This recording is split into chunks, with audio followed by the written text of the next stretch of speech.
A subtle change implemented daily leads to new habits. Hello and welcome to Dumi's Daily Grind. Thank you so much for joining me today. I hope you're doing well. My name is Dumi and my journey began on the 13th of October 2021.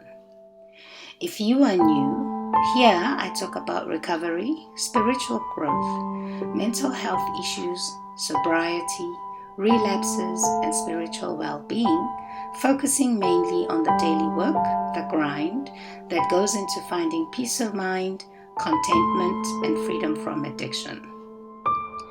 If this is something you are interested in, please subscribe and hit the notification bell as I release new content regularly, and hopefully we will travel together on this journey toward finding enlightenment. So we have a need at the beginning of the year of changing one thing or another. A lot of us make New Year's resolutions where we make a commitment to continue our good habits, change undesired behaviors, accelerate action toward accomplishing our personal goals, improve our lives in one way or another. And the first 3 months or so are usually dedicated to this focus. We make plans to improve our health, make new friends, find more satisfying livelihoods, quit smoking, quit drinking, and quit eating junk food. Now, where does this tradition come from according to records? In Christianity, there is a tradition where preparations for the year ahead are made through praying and making resolutions, held on New Year's Eve and on New Year's Day. The Romans began the year by making commitments to their god Janus, the god of beginnings, gates, traditions, time, duality, doorways, passages, frames, and endings. This tradition has other religious parallels. According to Wikipedia, during Judaism's New Year, Rosh Hashanah, through the high holidays and culminating in Yom Kippur, the Day of Atonement, one is to reflect upon one's wrongdoings over the year and both seek and offer forgiveness. People can act similarly during the Christian liturgical season of Lent, although the motive behind this holiday is more sacrifice than of responsibility. The concept, regardless of creed, is to reflect upon self-improvement on an annual basis. It is said that the ones who make these commitments at the beginning of the new year instead of any other time of the year are more likely to succeed. So how do we make our resolutions and succeed in implementing them and making them permanent? Firstly, we do so by making realistic resolves.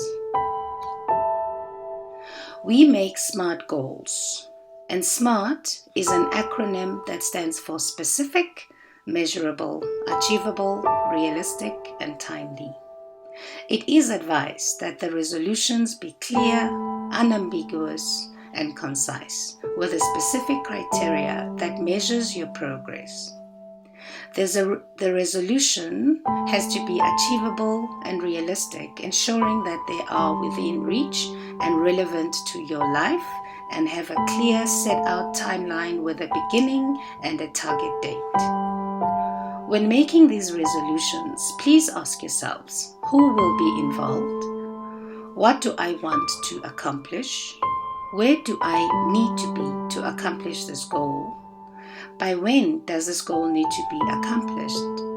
And the reasons for setting the goal in the first place. We need to also ask and look at any financial requirements that we will need during the journey and whether we can afford it or not. If I resolve to lose weight, as an example, can I afford to change my grocery list? Can I afford a new gym membership?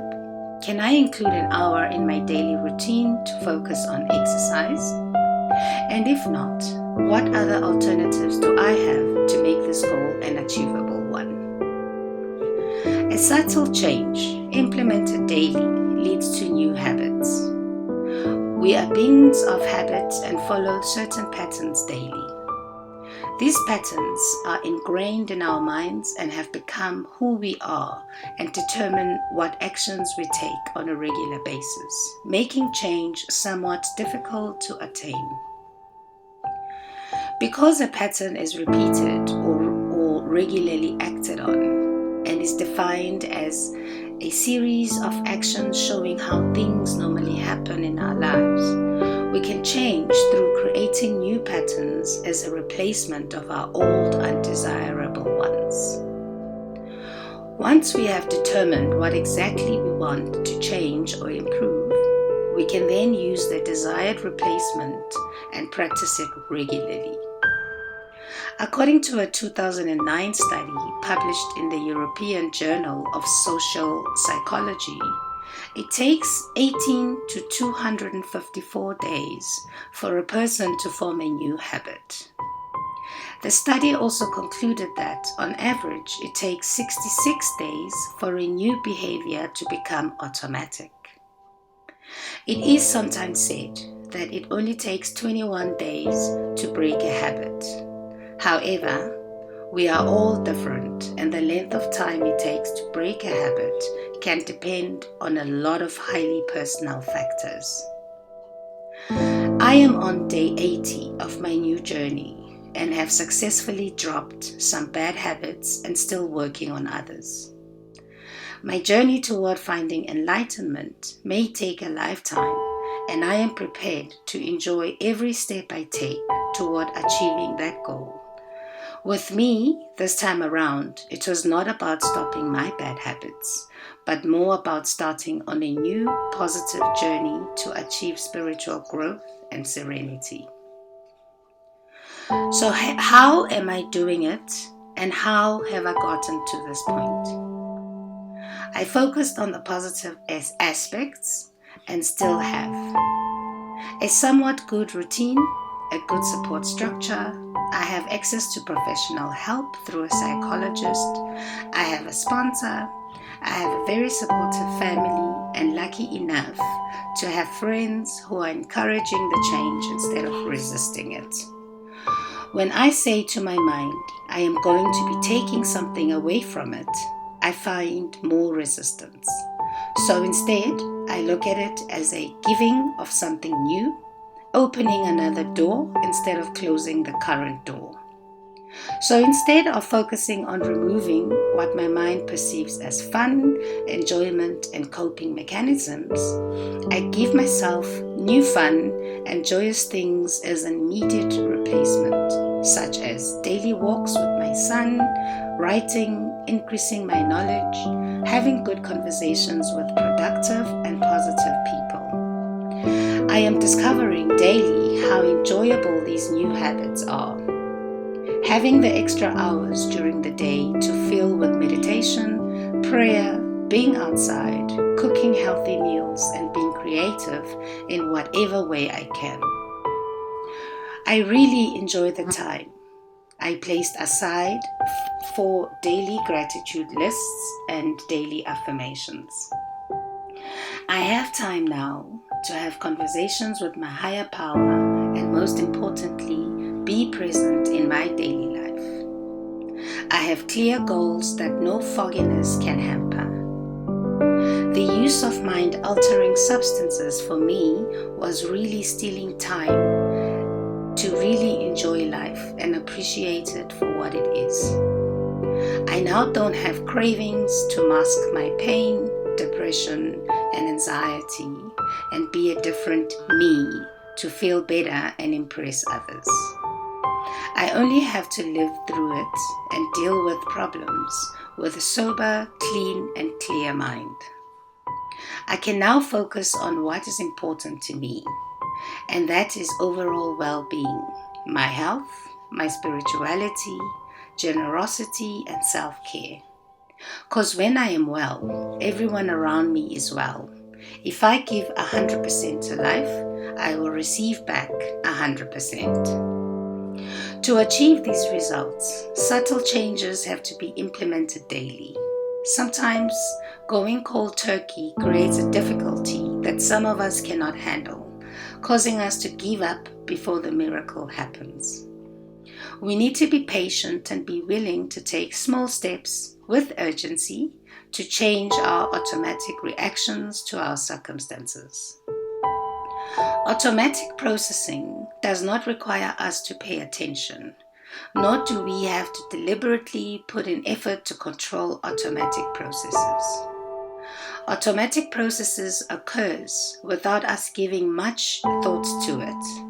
If we practice something long enough, it becomes automatic, versus control processing, which requires us to pay attention and deliberately put in effort. Controlled processing is intentionally done while we are conscious and aware of what we are doing. In other words, we actually have to think about what is going on and make decisions. We are in control of these processes, according to study.com. It takes time and practice to develop automatic processes, which we need to do in the creation of our new desired habits. In the book I referred to in the previous episode, Zukav writes, every action, thought, and feeling is motivated by an intention, and that intention is a cause that exists as one with the effect.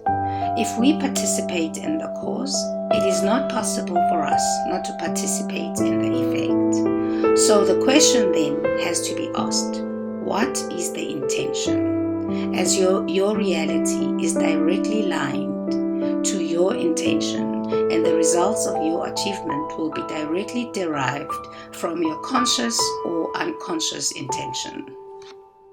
When you know your intention, you are in a position to choose the consequences that you will create for yourself. When you choose an intention that creates consequences for which you are willing to be responsible, that is a responsible choice. A subtle change implemented daily leads to new habits, and with good intention, we shall reap the rewards of willingness to change and constantly applied practice, daily through controlled and conscious processing to create new, desired, and more positive automatic processing and achieve our desired outcomes. Don't give up before the miracle happens. Practice, practice, and more practice makes perfect. Thank you for your time, your support, and being with me on this journey to finding serenity. If you enjoy listening to me, please don't forget to subscribe and let your friends, your family, and your tribe know that they can also join me on this journey toward finding serenity and some peace of mind. Until I see you next time, stay well and God bless you and keep you safe today. New Year's resolutions can be achieved if we put the work required to make them happen.